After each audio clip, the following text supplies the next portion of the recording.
মাত্র সপ্তাহখানেক আগে প্লাবিত হয়েছিল উত্তরবঙ্গের বেশ কয়েকটি জেলা। গৃহহীন হয়ে পড়েছে হাজার হাজার মানুষ। মৃত্যুর সংখ্যাও ছাড়িয়েছিল 25। এই পরিস্থিতিতে প্লাবিত উত্তরবঙ্গে পৌঁছান রাজ্যের মুখ্যমন্ত্রী মমতা বন্দ্যোপাধ্যায়। প্লাবিত অঞ্চলের মানুষজনকে নিরাপদ আশ্রয়ে রাখার ব্যবস্থা সহ ত্রাণ শিবির চালু করার নির্দেশ দিয়েছিলেন মুখ্যমন্ত্রী। এরপর কলকাতায় ফিরেই মুখ্যমন্ত্রী জানিয়েছিলেন এক সপ্তাহের মধ্যে তিনি আবারও যাবেন উত্তরবঙ্গে। সে মতোই আজ আবারও উত্তরবঙ্গে পৌঁছালেন রাজ্যের মুখ্যমন্ত্রী মমতা বন্দ্যোপাধ্যায়। এদিন তিনি সরাসরি পৌঁছান আলিপুরদুয়ার জেলায়। সেখানে গৃহহীন মানুষজনের মধ্যে ত্রাণ সামগ্রী বিতরণ করেন মুখ্যমন্ত্রী মমতা বন্দ্যোপাধ্যায়। এরপরেই গ্রামের সাধারণ মানুষের সাথেও বাক্য বিনিময় করেন মুখ্যমন্ত্রী। শোনেন গ্রামবাসীদের অভাব অভিযোগের কথাও। सब खेती खत्म हो गया ये साइड का। वो तो चाय दुकान का मालिक को दिख रहा है ना। हाँ तो आप कुछ प्राइवेट गार्डन है। हाँ तो आपके तरफ से कुछ हो सके तो कुछ लोग जो कर सकते हैं वो लोग तो रिन्यू हम करते हैं। और जो लोन लेता है वो भी देते हैं। अभी तो 15% उसको कमर्शियल यूटिलाइज करने के लिए भी दिया है। जो अभी हम लोगों को कुछ काम मिले उसको भी हम लोग बंदोबस्त किया है।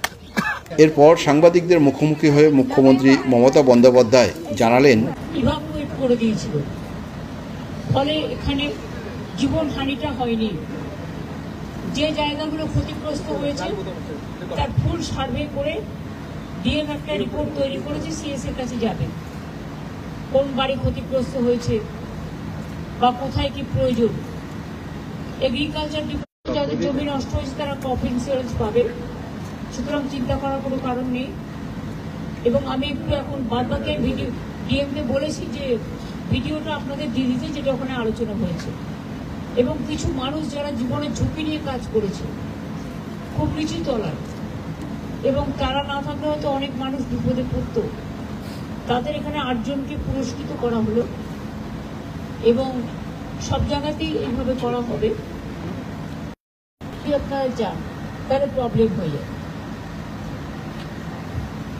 একটু সময় দিন,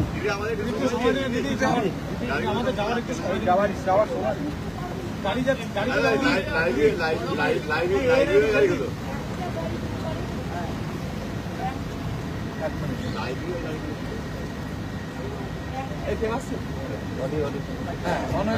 একটা গাড়িতে আপনারা 4-5 জন যেতে পারেন, তারা অন্যকে ফিটগুলো দিয়ে দেবেন, হয়ে গেল। কারণ ওই ভাঙা রাস্তা নদীর মধ্যে এটি মানুষের কিন্তু ক্ষোভ বাড়ে, এটা করবার চেষ্টা করবেন না। 4-5 জন যারা লাইভ করতে চান তারা যেতে পারে, কিন্তু 4-5 জন নিজেদের মধ্যে ঠিক করে নিন।